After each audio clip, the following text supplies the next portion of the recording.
Hey guys, welcome back to another episode of the day. In this lab, we are actually going to create a playlist where we will configure a LAN. So we are going to configure a LAN WAN using a layer 3.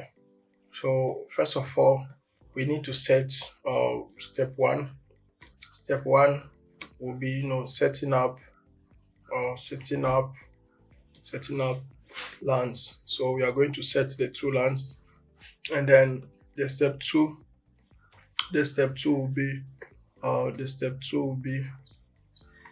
the configuration, and the step three will be the testing.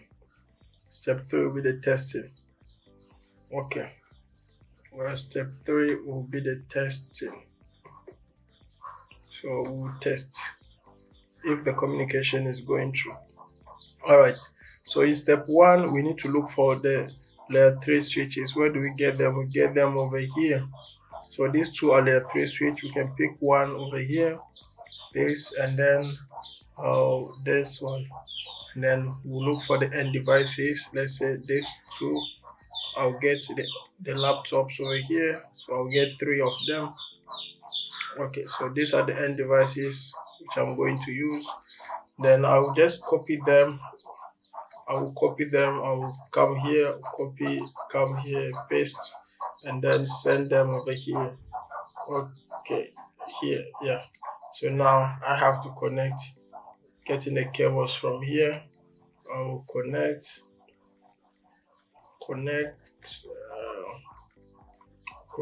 over here, connect, yeah, 3.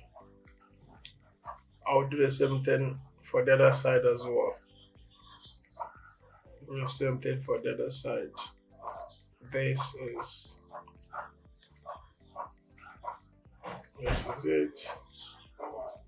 This is it. All right, and then it's left with the two switches, L3 switches.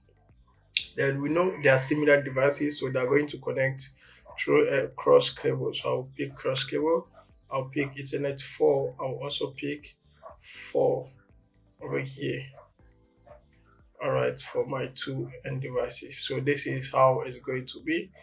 So what are the addresses? I'll pick, we know there are layer 3 switches, and then the layer 3 switches can get IP addresses. They operate as routers. So for this LAN, I'll say this LAN, let's say LAN A, I'll call it LAN A, and then LAN A, the address will be 192.168.10, let's say .5.0, and then I will move to LAN B. I'll give it LAN B, and then the address will be 192.168.10.0. Okay, and then this point to point, I'll make sure I'll pick maybe 20.0.0.0, still /8. Okay, /8. All right, so this is the physical topology. Now the following step will now be the configuration of these ones. Okay, yeah, so stay to the next video for you to discover how it's going to be done, and then how you configure the layer 3 switches. See you in the next video.